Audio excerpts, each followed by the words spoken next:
In this question, half of the space between two concentric electrodes of a spherical capacitor is filled as shown with uniform isotropic dielectric with relative permittivity or dielectric constant K. The charge of the capacitor is Q. Find magnitude of the electric field strength between the electrodes as a function of distance r from the curvature center of the electrodes. तो ये जो problem है this is given in एरोडो 3.86 और ये उसी के according यहाँ पे डायग्राम बना हुआ है।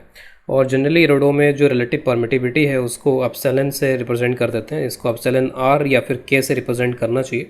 तो मैं उसी सिंबल को यूज़ करूँगा, यहाँ पे के सिंबल मैं यहाँ पर यूज़ करूँगा।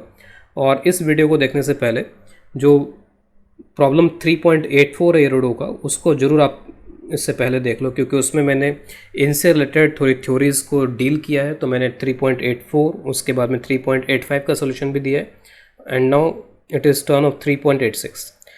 और this question is also given in pathfinder, और पाथफाइंडर में थोड़ा और इसको जनरलाइज्ड किया गया है। तो मैं इस जनरल वर्जन के लिए जो यहाँ पर दिखाई दे रहा है इसके लिए सोल्यूशन लिखूँगा और that will be also valid for this also. तो जो पाथफाइंडर में उसमें यहाँ पर ये है कि इसमें तो यहाँ पे वैक्यूम दिया हुआ है, इसमें यहाँ पर भी एक मीडियम फिल किया हुआ है जिसका डायलेक्ट्रिक कांस्टेंट K1 है। तो suppose this is K1 and this is K2, half of यहाँ पर इनको फिल किया गया है। तो अगर मान लीजिए यहाँ पर इनको फिल नहीं किया जाता तो इस तरीके से Q और Q ये एक्सट्रेनियस चार्जेस या फ्री चार्जेस यहाँ पर होते हैं, तो अभी भी वही एक्सट्रेनियस चार्जेस यहाँ पर इस तरीके से Q एंड माइनस Q इसमें रहेंगे। लेकिन ये मीडियम हर जगह पे इस तरीके से कुछ भी नहीं है इसमें, तो यहाँ पे यूनिफॉर्म डिस्ट्रीब्यूशन टाइप का रहेगा। अब इसमें क्या होगा, हाफ पे कुछ अलग डिस्ट्रीब्यूशन और हाफ पे कुछ अलग डिस्ट्रीब्यूशन यहाँ पर रहेगा इसमें। तो लेट्स से कि यहाँ पे कुछ Q1 हो जाता है यहाँ पर और यहाँ पर ये Q2 हो जाता है। Q1 प्लस Q2 मिलाकर के हमेशा जो है वो Q के बराबर ही रहना है इसको। तो जो Q1 प्लस Q2 होगा वो हमेशा Q के बराबर ही रहेगा। This Q1 plus Q2 is always equal to Q।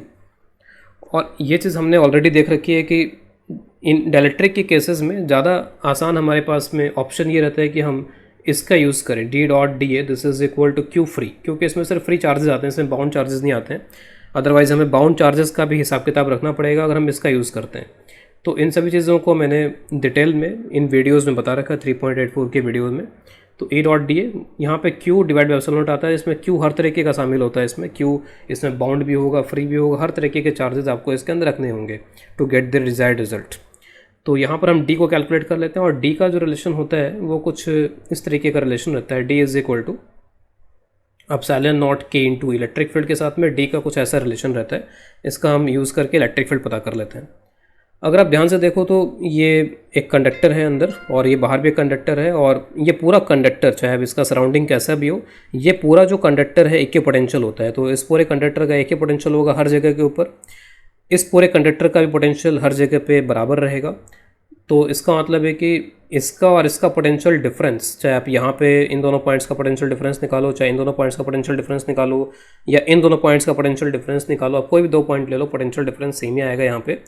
तो पोटेंशियल डिफरेंस सेम आना यहाँ पे इंडिकेट करता है कि ऊपर वाले मीडियम में भी इलेक्ट्रिक फील्ड उतना ही होगा जितना नीचे वाले मीडियम में इलेक्ट्रिक फील्ड होगा।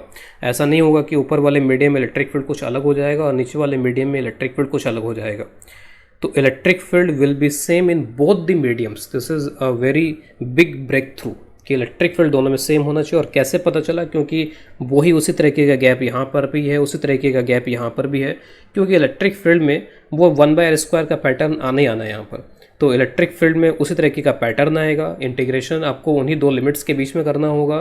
तो दैट मीन्स कि फंक्शन दोनों में सेम होना चाहिए to gave the same result. तो यहाँ पे इलेक्ट्रिक फील्ड और यहाँ पे इलेक्ट्रिक फील्ड सेम आने चाहिए। तो इलेक्ट्रिक फील्ड ऑब्वियसली कि रेडियल आएगा फिर यहाँ पर बाई सिमेट्री। तो electric field is in radial direction, इस तरीके का इलेक्ट्रिक फील्ड यहाँ पर आना चाहिए। और इस इलेक्ट्रिक फील्ड को कैलकुलेट करने के लिए मैं गॉसियन सरफेस यहाँ बनाने जा रहा हूँ r डिस्टेंस पे। और वो गॉसियन सरफेस में जो गॉस लॉ में लगाऊंगा that will be Gauss law for electric displacement vector. मैं इलेक्ट्रिक डिस्प्लेसमेंट वेक्टर के लिए गॉस लॉ यहाँ पर यूज़ करूँगा। तो suppose this is the required Gaussian surface. तो ऊपर वाला मीडियम, इसमें इलेक्ट्रिक फील्ड अगर E1 है और इसमें E2 है, तो E1 और E2 तो बराबर हैं, लेकिन क्या D1 D2 भी बराबर होंगे? यहाँ पे लेट अस फाइंड आउट कि D1 D2 बराबर है कि नहीं। तो E को अगर आप D के टर्म्स में लिखना चाहो तो यहाँ पे E1 E2 बराबर हो गए तो D1 divided by epsilon naught K1 हो जाएगा, और यहाँ पे D2 divide by epsilon not K2 हो जाएगा। तो एप्सिलॉन नॉट तो कैंसिल हो गया, लेकिन बाकी K1 K2 यहाँ रह गए। तो इसका मतलब है कि D1 और D2 बराबर नहीं है इसमें। इलेक्ट्रिक फील्ड जरूर बराबर है लेकिन d1 d2 बराबर नहीं है, तो यहाँ पर जो वेक्टर है वो d1 उसको हमें एज्यूम करना पड़ेगा और यहाँ पर जो वेक्टर है उसको कुछ d2 हमें एज्यूम करना पड़ेगा। अब हम इसको अप्लाई कर देते हैं, ये जो Gauss law for electric displacement vector इसको अप्लाई कर देते हैं। क्यू फ्री के नाम पे आपके पास में क्यू ही होगा, चाहे वो Q1 Q2 के फॉर्म में हो चाहे कैसे भी हो। ये जो गॉसन सरफेस हमने बना रखी है इसके अंदर जो फ्री चार्ज है वो Q के बराबर ही है सिंपली, ठीक है। तो लेट अस अप्लाई दिस। तो आधे के लिए आधा जो यहाँ पर स्फेयर है, इस आधे स्फेयर पे तो क्या हो जाएगा, d1 इंटू 2πr² हो जाएगा और नीचे का जो आधा स्फेयर है इस पर d2 इंटू 2πr² हो जाएगा। Now this is equal to Q free and Q free is equal to Q simply. d1 की जगह पे आप ये रख लो epsilon naught k1 into E1 रखने की जरूरत नहीं है, E के बराबर ही है तो epsilon naught k1 into E, 2πr² को चाहो तो आप कॉमन रख लेना, फिर epsilon not k2 into E, 2πr² is common, this is Q। और यहाँ से आप इलेक्ट्रिक फील्ड का एक्सप्रेशन निकाल लो, Q divided by 2π epsilon naught k1 plus k2 divided by r²। So this is the desired electric field. और ये ध्यान रखना है कि ये दोनों में ही बराबर है, E1 और E2 दोनों इक्वल है। पाथफाइंडर में जस्ट एक ऑप्शन, एक एक्स्ट्रा पार्ट और भी है कि पोटेंशियल डिफरेंस आप निकालो। तो पोटेंशियल डिफरेंस इन दोनों के बीच में निकालने के लिए सिंपली वी कैन इंटीग्रेट, जो भी इलेक्ट्रिक फील्ड आ गया आप उसको इंटीग्रेट कर सकते हो। सपोज अंदर वाले को मैं A बोल देता हूँ, बाहर वाले को B, तो we have to find VA minus VB।